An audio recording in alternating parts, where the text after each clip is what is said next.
Twilight galloped down the hallway, the compounding echoes of her hooves making it sound as if a stampede was raging through the castle. Every subtlety she had previously employed to navigate the halls without raising attention was left behind. Her mind and body solely focused on reaching her destination as quickly as possible. Twinblade's memories, at the end, streamed together, falling from one to another like a line of dominoes. The memories of the library, of Luna's reflection, and then finally the transformation.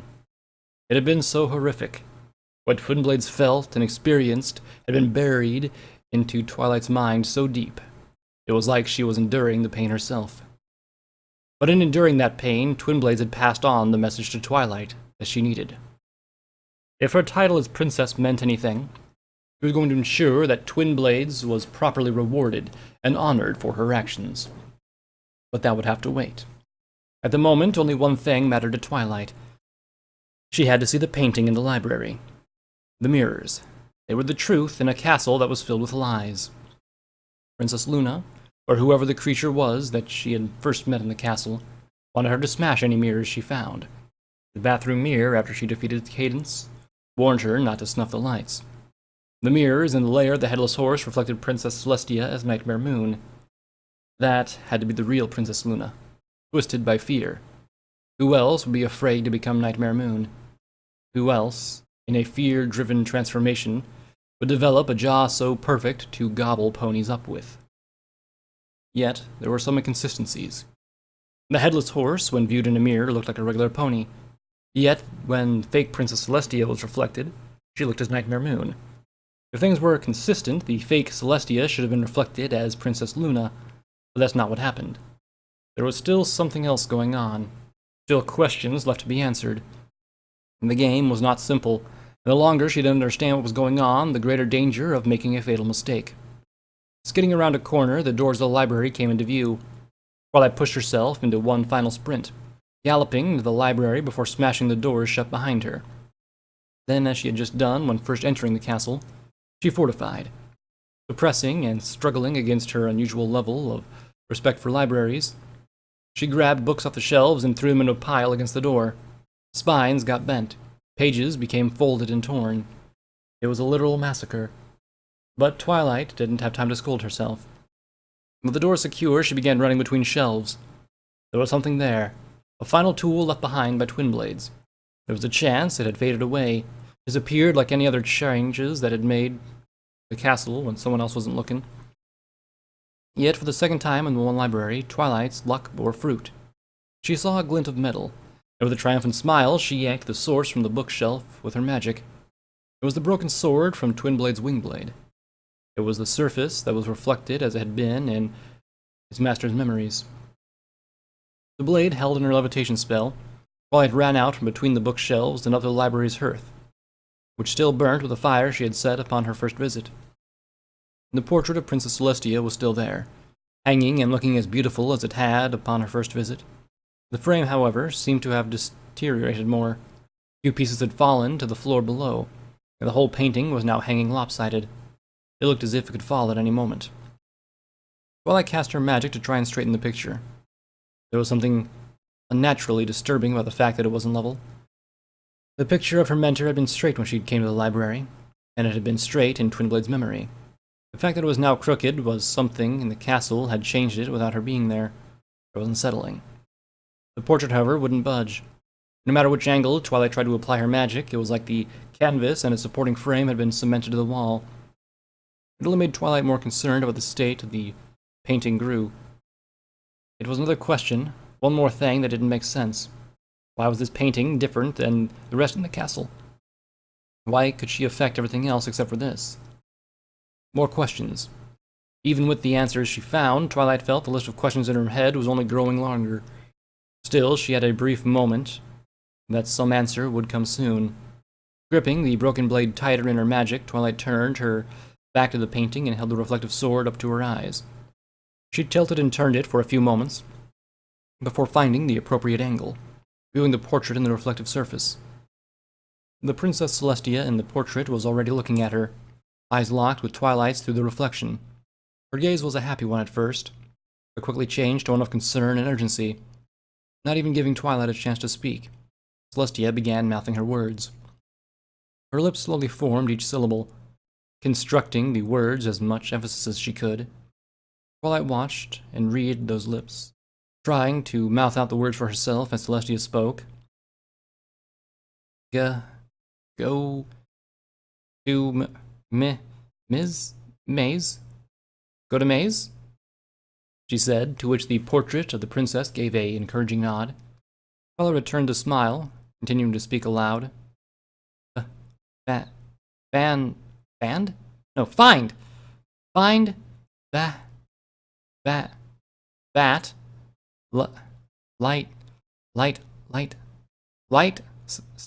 stars? The portrait princess nodded her head, mouthing the syllables in smoother stream than Twilight echoed her own voice. Go to Maze, find Bat, and light the stars. But what does the bat have to do with anything? Celestia began to mouth new words. Then she stopped. She turned her head, about the only part of her drawn body she could move, and looked at the door. The portrait princess looked back, eyes wide in panic as she frantically mouthed a new word. Twilight stared, trying to read the haphazardly formed syllable on Celestia's lips.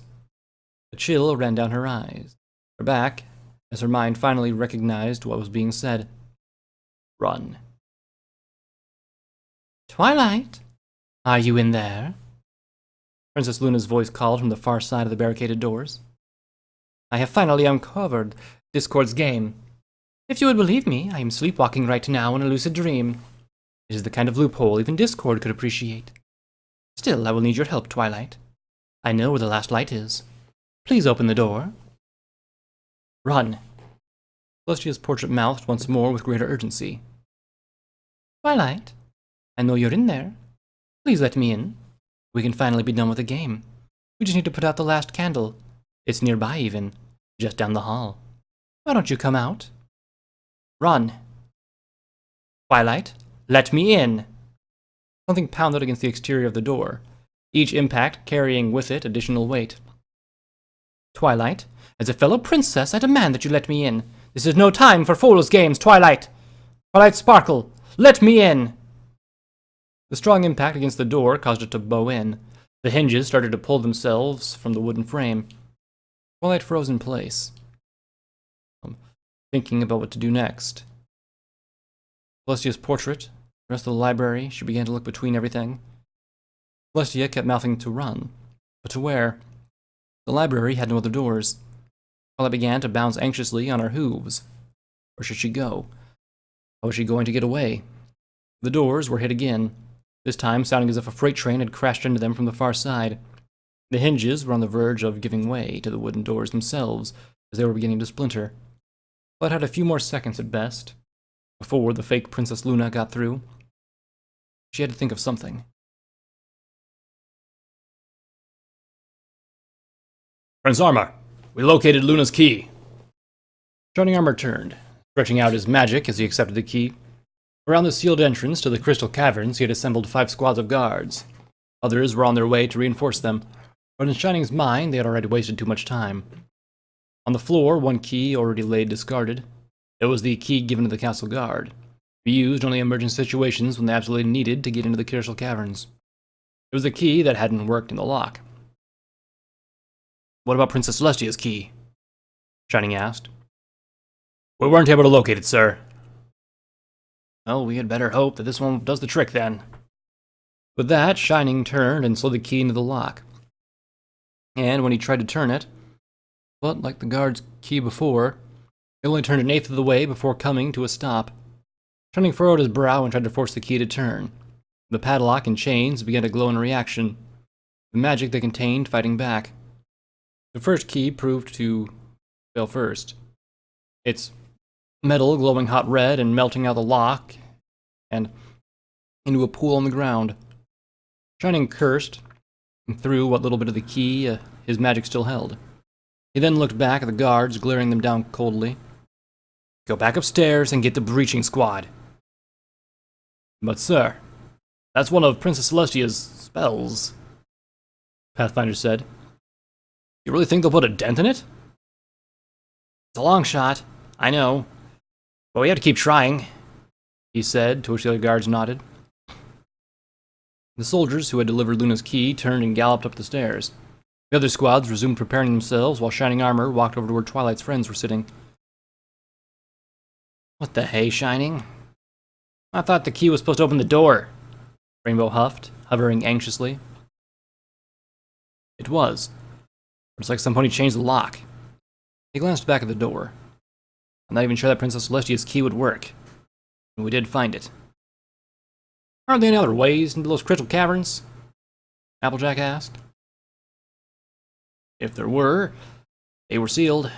Princess Celestia and Luna wanted to make sure that the changelings or any creature tried to attack Canterlot again, they wouldn't be able to use the caverns to their advantage. Some tunnels were closed in with cave-ins. At others, we used magic to cause crystals to grow and seal the passages themselves. I've been surprised some of the sealing teams, as one of my last duties as captain of the guard. Shining Armor turned and pointed to the chain door. This door protects the only passage into those tunnels that wasn't permanently sealed. Breaking down Celestia's barrier spell is a huge obstacle, but it's still our fastest option. It would take weeks to dig out one of the other entrances. But we can't just sit here and wait until you open the door. Rainbow Dash landed with a stomp before pointing her hoof at the door. The glowy trail of the elements of harmony could just disappear any second. And who knows if we'd get the elements to do it again. Maybe our only chance to find where Twilight and the princesses were taken. I know, Rainbow, Shining Armor snapped. He caught himself, reining in his frustration. I know. Unless one of you has a crazy idea with how we can get in there, all we can do is wait. A crazy idea, you say? Rarity mused, a smile creeping onto her face. It was a familiar smile to her, one that she often wore when she got a burst of inspiration for a new fashion line. Well, Shining, not to put a friend on the spot, but I believe we have a mayor amongst us who has the undefeated champion of crazy ideas. Really? Who's that? Pinkie asked with a bounce. She sounds like fun. Do I know her? I think Rarity was talking about you, Fluttershy pointed out. Pinkie Pie blinked, then smiled and bounded over to Rarity. She pulled her into a tight hug, squeezing the air out of her lungs. Oh, that's so nice of you to say. I don't think we can say I'm undefeated, since I've never been really in a crazy idea competition. But it sure sounds like a fun idea. One thing at a time, dear. Rarity struggled in Pinkie Pie's hug, gasping for a few breaths of air. Before that, would you happen to have any thoughts on how we can get through the door? Letting Rarity go, Pinkie turned and bounded up to the door. She stopped directly in front of it, tilting her head to one side as her bright, attentive eyes swept up, down, left, right, and in every direction in between. She raised a hoof and grabbed the chains, as well as the knock on the door. She even rested her head against the door, as if it was whispering some dark secret to her. Got anything, Sugar Cube? Applejack asked, she and the others standing back to ensure Pinkie had all the space she needed. Pinkie Pie looked back at her friends and smiled. I may have a little something. She then zipped away and galloped back upstairs. Every pony around the door listened to the sound of her hoop steps fading on the staircase, eventually growing silent. The silence persisted for several long seconds, causing Shining Armor and the others to glance at one another. Rainbow Dash was the first to speak, breaking the silence left by Pinkie's departure. Is she coming back? Oh, I'm sure she is, Fluttershy said. Why wouldn't she? Rarity took a moment to step forward towards the staircase before glancing at Shining Armor. Do you think she's getting something? Maybe. I don't know what it could be, Applejack said as she scratched her head. Then she perked her ears as the sound of hoop steps once more started to emanate from the staircase. But it sounds like she's on her way back already. Not just on my way back, silly. I am back. Pinkie Pie emerged from the staircase, pushing along a familiar sight. It was her little blue party cannon. The decorative piece of party artillery looked out of place amongst the guards who were sharpening weapons and securing armor. Still, Pinkie Pie took no notice of their confused stares as she wheeled up her party cannon to the door. Rarity stepped up beside her, wearing a forced smile of some pony not wanting to hurt her friend's feelings. Pinkie, not to rain on your parade, but I don't think your party cannon is designed to break through a door that is sealed by Princess Celestia. Yeah, all it does is shoot streamers and confetti, Rainbow Dash said. And balloons! Don't forget about the balloons! Pinkie Pie corrected as she popped open the back of the cannon. Party decorations spilled out from the cannon's interior, a few pre-inflated balloons even floating to the ceiling of the small space. But Pinkie's focus wasn't on her decorations. She instead stuck her hoof inside the cannon and pulled out a small set of small, colorful paper cylinders. But you're right. Those won't get through the door. But these might. And what are those? Applejack asked as Pinkie Pie carried the small cylinders to the door. She began licking each one and sticking them to the door frames, as if they were covered in an envelope glue. Well, the confetti, streamers, and balloons don't come out of the party cannon all by themselves. No, something has to push them out with a fun, explosive pop. Otherwise, my party cannon will be more like a party bucket. Or maybe vice versa. Like a party vase. It could go either way, really. That didn't exactly answer my question. Don't worry. I'm sure this will. Pinkie Pie backed up from the door, having placed all the paper tubes. She then went back to her party cannon, removing from it a spool of string. Rarity, you mind lending a hoof? I need to tie a piece of string to every one of these party poppers. Of course, I'd be happy to help, Rarity said, her lips fluttering between a concerned frown and a focused smile. Still, with the aid of her unicorn magic, soon each party popper was tied to a piece of string.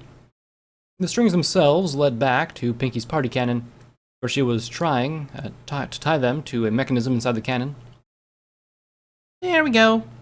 Now only one more thing we need to do, Pinkie Pie said as she wrapped her hoof around the trigger spring on the cannon. And what's that? Rainbow asked. Hit the deck! Pinkie Pie's surprisingly serious shout made everyone in the room do just that. Every head went down, and Pinkie's smile only grew as she tugged on the string of the cannon. In an instant, a spark of magic was released by the cannon, and was sent shooting up the strings. The dozen or so sparks hit the party poppers all at the same time, and caused a single, castle-shaking explosion. Plumes of colorful smoke, confetti, and a few streamers went everywhere. Everybody coughed, though through the choking shroud, while Pinkie Pie cheered loudly from a victorious pose atop her party cannon. Ta-da! What? Pathfinder shouted, his ears ringing from the proximity to the explosion. When the smoke cleared, everyone was able to see the fruit of Pinkie Pie's labors. The door, frame and all, was lying on the floor, leaving the crystal tunnel beyond accessible to all. But how did... Shining Armor began to ask, only to be cut off by Pinkie Pie. Oh, silly. The enchantment was only on the chains. You see, that door there looks really, really old. A lot older than any other enchantment the princess might have put on it. But the chains are really new. So I thought maybe the princess enchanted the chains and just used them to seal the door. If it was true, then the door and wall wouldn't be enchanted. And what we really needed to do was get on the other side of the wall, not just open the door, So you had the weird idea of blowing the damn door out of the wall? Applejack said, chuckling out of her breath. Yep, it's a good idea I have an emergency party cannon stashed in every major party location I've been to. I don't know what we would have done if I hadn't gotten my special custom-ordered party poppers inside otherwise. I'm just going to ignore the fact that your party poppers are military-grade explosives for now. Still, good work, Pinkie Pie. Shining Armor looked at the squads, his brow furrowing as he began to bark orders. Squads, I want you all down the tunnel now. Do initial recon and secure perimeter if necessary. If there's anything dangerous or suspicious, retreat back here immediately. I'll be joining you once our reinforcements arrive. The soldiers nodded, quickly forming up and galloping down the now exposed crystalline tunnel. Shining Armor began to prepare himself as well for the unknown dangers. He cast a levitation spell on his helmet and was about to put it on when he felt a tap on his shoulder. Don't you mean we'll be joining once the reinforcements arrive? Shining Armor looked at Rainbow Dash and shook his head. No. You five have done what I've hoped you would do. You've got us a trail. But now we're rushing headlong into who knows what. I'd rather you not risk your safety. Shining Armor let his eyes wander to the crystalline caverns. Last time I sent soldiers in this place, beneath the castle, a lot of them didn't come back. We appreciate your concern, Shining, but we are going with you, Rarity said. Applejack nodded. She's right. We've come too far to just stand on the sidelines now. Besides, you know all the bodies you can get right now. Yeah, and the more of us there are, the faster we'll find Twilight and the princesses.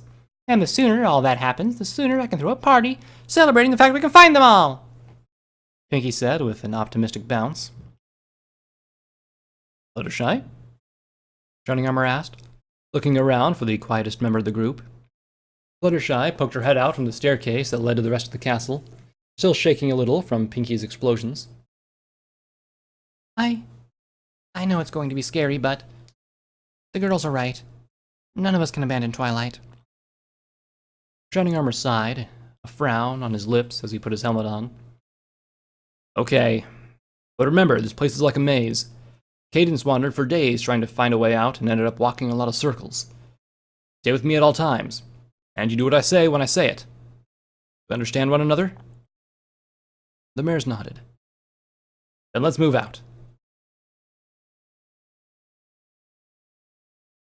With an explosive blast, the doors of the library were blown off their hinges. The barricade of books that had held them shut were tossed like shrapnel, some bursting into shreds of paper and binding, while others crashed through windows or against the walls. In the center of all the destruction, Princess Luna stood with a firm frown on her face. She stepped into the library, eyes slowly scanning the interior. Twilight, end this game this instant. We have no time for such foolishness, Princess Luna shouted. She glanced first to the reading area, then she walked to the edge of the library's shelves, looking down each row as she passed. Twilight Sparkle, my patience is running thin. I know you are here. She passed the last row of shelves that began to follow the curved back wall to the cozy reading area, the fire in the hearth still crackling and popping, its warm light stretching across the room.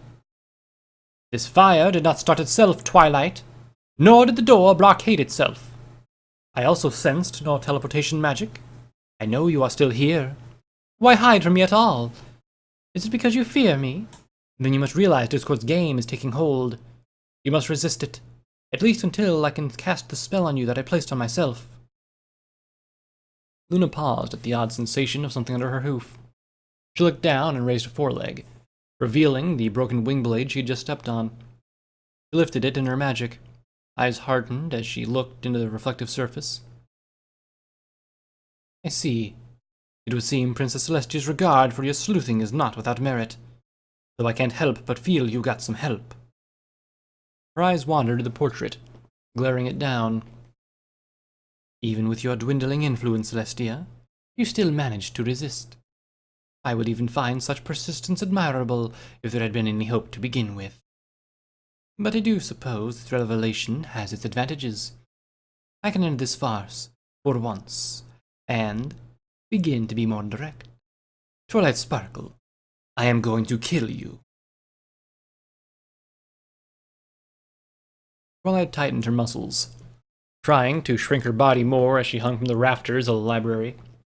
With Luna pounding on the door, hiding had been the only thought that crossed her mind. She had tried to scamble beneath one of the library's reading couches, but the space was too small, and after her experience with the Headless Horse, being able to zone in on her teleportation magic, she didn't dare try to blink someplace else. With options dwindling, Twilight had taken hold of the simplest hope of hiding, levitating herself up with as little magic as possible, and clinging to the support beams of the high ceiling and praying Princess Luna didn't look up. Princess Luna was just below her, moving casually as if she were preparing for a leisurely day. With a few flicks of her horn, she was moving furniture back and forth in the reading area, creating an open space in front of the hearth. She let out one of the end tables remain, on which she set down a broken wing blade. Princess Luna then began to call on her magic again, conjuring and drawing in books and shredded pages. But in a few moments, she had assembled a paper statue of Celestia. It was amazingly lifelike. The mane and tail even began to move and flow like the princess's did. Its legs began to fidget, The chest began to swell and contract with a rhythmic pattern of breathing. It was like the statue was alive. That was when Princess Luna stabbed it. Using the broken wind blade as her tool, Luna pierced the pages of the statue, making the statue scream, voicing its pain in Celestia's own voice. It curdled Twilight's blood, nearly making her lose her grip on the ceiling beam. There was no blood, no ink, nothing but the cut of the paper, but the pain of the statue's scream. It was like Luna had driven the broken wood sword into Twilight's own chest. Did you hear that, Twilight? Do you hear how she screams? Princess Luna asked, plunging the blade in again and eliciting another wail from the statue. Even in pain, her voice still manages the musical quality. Could you imagine such symphony of sound? I can. In fact, I once had a piano that worked just like that. I pressed the keys and the ponies within would get stabbed, making each scream with his or her own unique key. Those words were like a poison being poured into Twilight's mind. She could see the grotesque contraption. She could hear the ponies within howling in pain as the keys were pressed. She shut her eyes and pressed her ears against her head, trying to drown it all out. She couldn't stop herself from thinking about it, no matter how she tried. She pictured friends and family being found inside the piano, heard them scream as their keys were pressed, being unable to stop or ease their pain. But she's not the only one with us tonight that has such a pretty voice, Princess Luna said, the paper statue changing. It shrank in size, transforming from Princess Celestia into Cadence. And once more, Luna stabbed the statue with a broken blade. Twilight began to tremble, her breathing becoming unsteady. She wanted to block it out, but couldn't. It was flooding into her mind, washing away all other thoughts.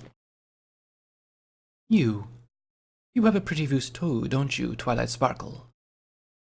Luna said, twirling the blade in her magic as the paper statue changed again, taking on Twilight's appearance. Why don't you let me hear it? Unlike before, Luna didn't plunge the blade straight into the statue. Instead, she rested the tip of it gingerly on the statue's cheek, then dragged it for a short time. It left a shallow cut on the paper statue, but unlike those before, the doppelganger didn't scream. But unlike those before, Twilight felt the pain. She felt the sharp edge cut across her cheek. Though it left no wound on her body, it was like a voodoo doll, and the shivering in Twilight's body grew in parallel to her panic. It was like watching herself be tortured. Oh, come now. Don't you want to sing? I'm sure you have a lovely voice. Luna placed the blade against the statue's flank, beginning to slowly turn it. It began to bore into the paper like a drill. In the ceiling above, Twilight had to place a hoof over her mouth to silence herself. Tears welled in her eyes, and it became a struggle to breathe. She wanted to breathe. She wanted to shout so much. It seemed like the only way to release the pain building up inside of her. But to do so would mean letting Luna know where she was, and Twilight feared that more and more with each passing moment. She was beginning to imagine herself in the statue's place, not just feeling the pain, but receiving the wounds as well. This thing, whatever it was masquerading as Luna. She could not let herself fall into his clutches. My, you are a shy one. Even after all this, you don't want to sing for me? Well, don't worry. I know just how to cure stage fright. Luna moved into the front of the statue, positioning the tip of the blade just above the fake paper eye. She touched the tip to the surface, and Twilight could feel the pressure on her eye. She moved the hoof from her mouth to her eye, as if covering it might stop what she was about to feel. But the subtle sensation of pressure remained, warning the pain was to come. 1, 2. Luna counted out from below. She was using her magic to hold the blade in place, but her hoof was resting against the base. She glanced around, lingering on the last count before a smile grew on her face a little bigger. 3. And the pain hit Twilight like a lightning bolt, and she screamed. She lost her grip on the ceiling beams and fell to the floor and writhed. She held both hooves to her eye, rolling on the floor and wailing. The pain was all in her mind. There were no other thoughts. Everything was consumed by the pain.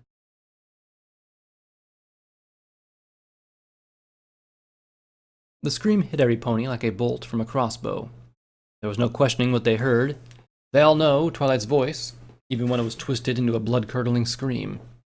In an instant, they all broke into a gallop, with Shining Armor leading the charge. There was no more waiting for the reinforcements to arrive. The 5 mares and stallions stampeded down the crystalline tunnel, catching up to the 5 preceding squads of guards. They had heard the scream as well and were racing towards its source as quickly as their hooves could carry them. "I think I see something!" Rainbow Dash shouted, pointing ahead. She took to her wings as the crystalline tunnel grew larger, letting her race ahead of the others. The sound of Twilight continued screams grew louder, and there was no doubt where it was coming from. It looked to be a mirror grown directly from the crystal. Its bordered frame was well defined, as if shaped from magic, and the surface continued, but was perfectly flat. "It's coming from here!" Rainbow Dash shouted back to her friends as she put her hooves on the mirror. "But how?" Fluttershy asked. "Look at it. It has to be a mirror like the one in the Crystal Empire," Rainbow Dash said, still trying to push her way through the reflective surface. "Whatever took Twilight and everybody else must have come through here during the party." "But it would have taken an army to kidnap that many ponies," Rarity pointed out. "And wouldn't we have seen any signs of a struggle upstairs?" "How it happened didn't matter," Applejack said. She went up beside Rainbow Dash before turning around and starting to buck at the mirror. "What happens is Twilight is in heap of trouble, and we need to help her. Now, come on. We have to get this thing to open."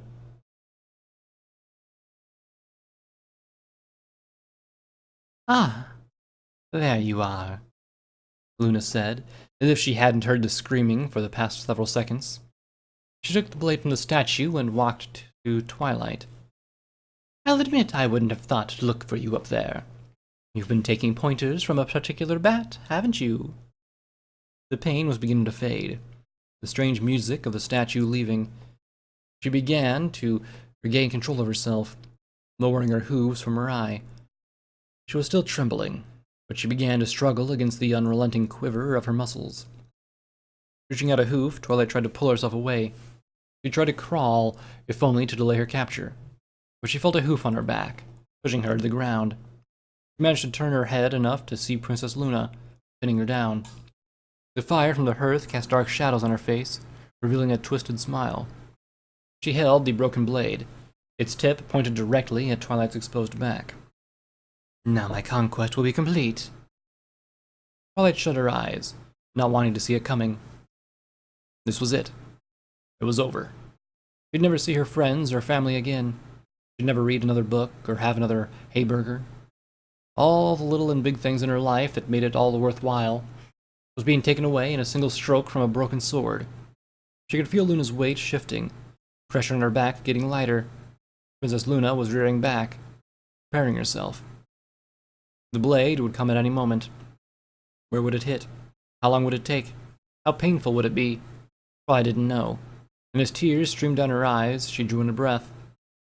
A last act of resistance. A last act of struggle to cling to life was all it entailed. She filled her lungs with every ounce of air she could fit. Then she screamed, "I don't want to die! Please! Some pony! Help! I don't want to die!"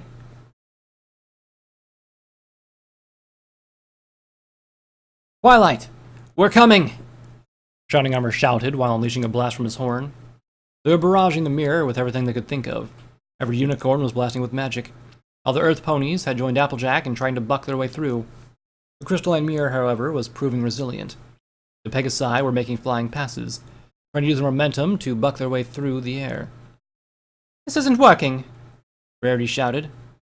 "Well, what else are we supposed to do?" Rainbow Dash asked. Fluttershy flew beside Rarity, hovering in the air as she touched her necklace. "Maybe the elements can get through." She used her free hoof to point to the ground, showing that the rainbow trail had originally been following led them right to the edge of the mirror. "Worth a shot," Applejack said, finishing one final buck at the mirror before galloping forward. The 5 friends formed a circle, remembering the lesson they had learned in the castle above. They couldn't tell the elements what to do. They had to trust the mysterious magical artifacts would do what was necessary based on what they desired. And what they desired, above all else, was to help Twilight. And the elements were growing, the 5 jewels shining brilliantly like stars. Yet they were not activating. There was no trails of rainbows or surge of magic. "I'm not doing anything!" Rainbow shouted, starting to hit hers with a hoof. "Come on, you stupid things! Work!" The light began to flicker before Applejack grabbed Rainbow's hoof. "You can't make 'em do it. Just keep your mind on what's important. Saving Twilight. Come on, y'all. Focus!" The others nodded, bowing their heads and closing their eyes as the light from the elements of harmony began to grow with greater and greater brilliance. "Oh, my little pony. Who exactly is going to hear you scream?" A piercing roar cut the air. It was followed soon by the smack of 2 bodies crashing into one another. Twilight felt the weight of Luna's hoof disappear from her back. Without hesitation, she scrambled forward. Crawling on her belly, she reached the door before daring to look back. That's when she saw it. The twisted, snake-mouthed Princess Celestia was attacking the fake Luna. Its fangs were sunk into Luna's foreleg, but she acted as if it didn't hurt at all when she swung the broken sword around in her magic. It was a moment of disbelief as Twilight recalled Twinblade's memories. 2 beasts had guarded the one candle that had been the library. She, as the snake beast, had defended the candle itself. If that was true, then what was the version of Princess Celestia supposed to be guarding? Had she spent the whole night running away from a creature whose true intention had only been to protect her? The crash of the 2 ponies into a shelf drew Twilight back to reality. Despite the ferocity of the snake-like mouthed Celestia, she looked like she was losing the fight against the fake Luna. Once the fight was over, if Luna still stood, Twilight knew she would be the focus of the mare's attention once more. This was her only chance to get away. But to where? That Luna would be able to chase her anywhere. Squeak.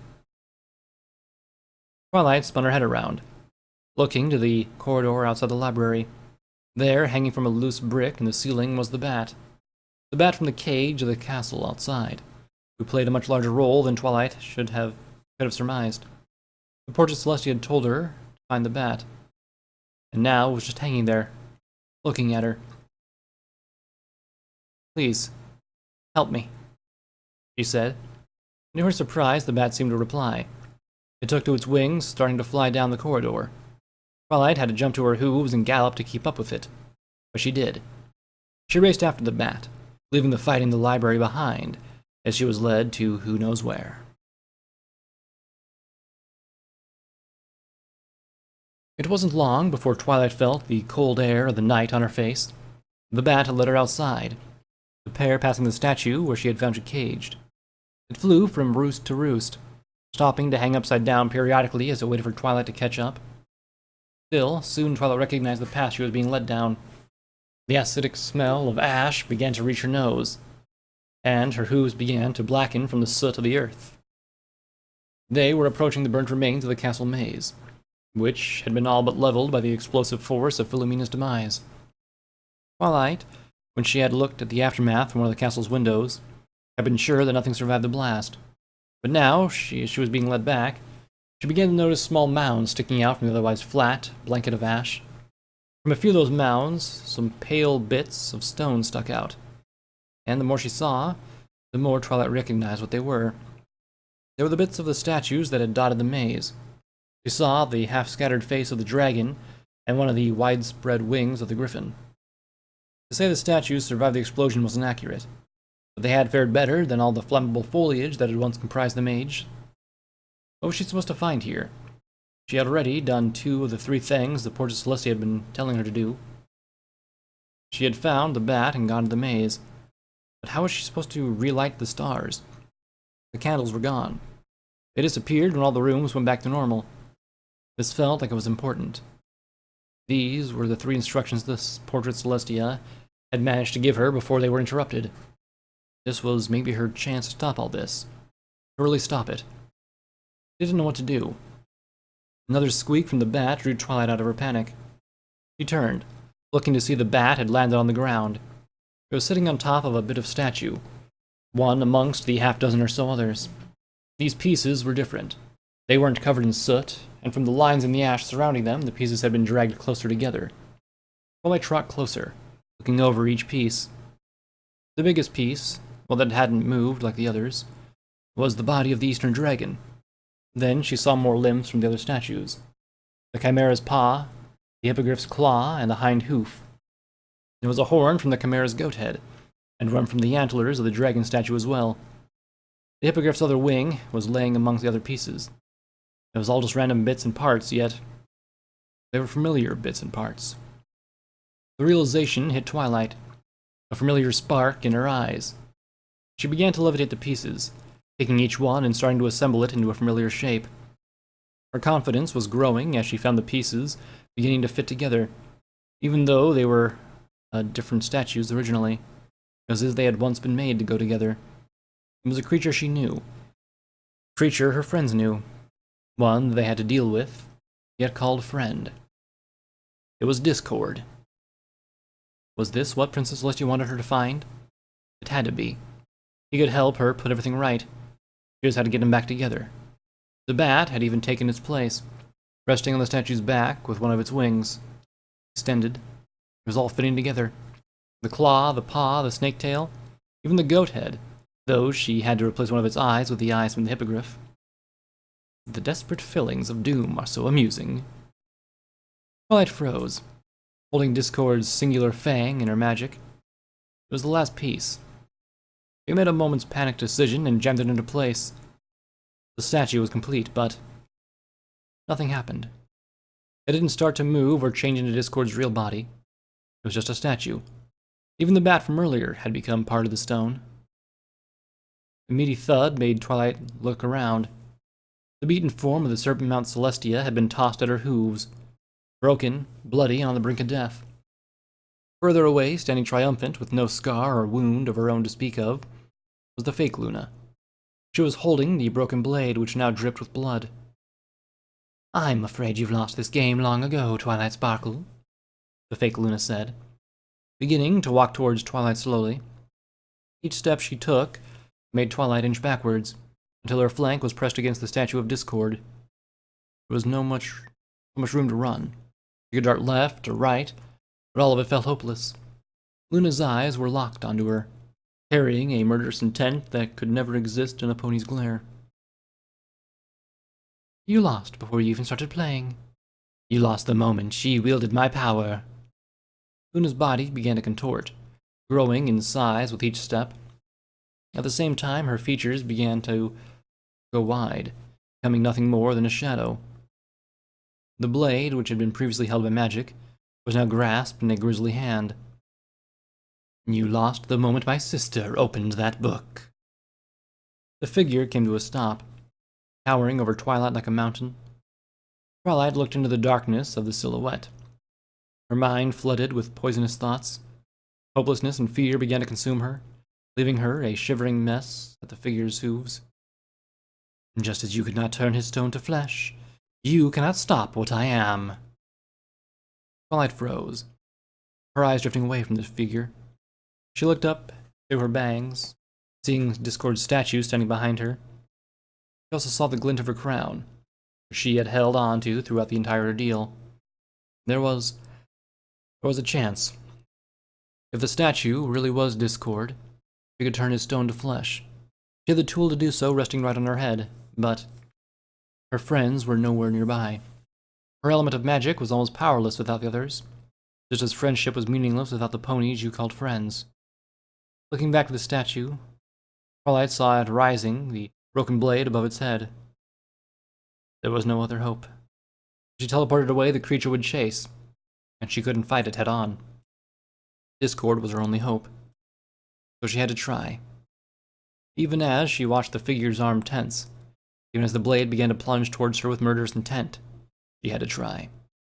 She called out to the element of magic, making one request that, at the moment, stood out as the strongest thing in her mind, the one light that, at the end of the candles she had snuffed, seemed to grow brighter against the coming darkness of death.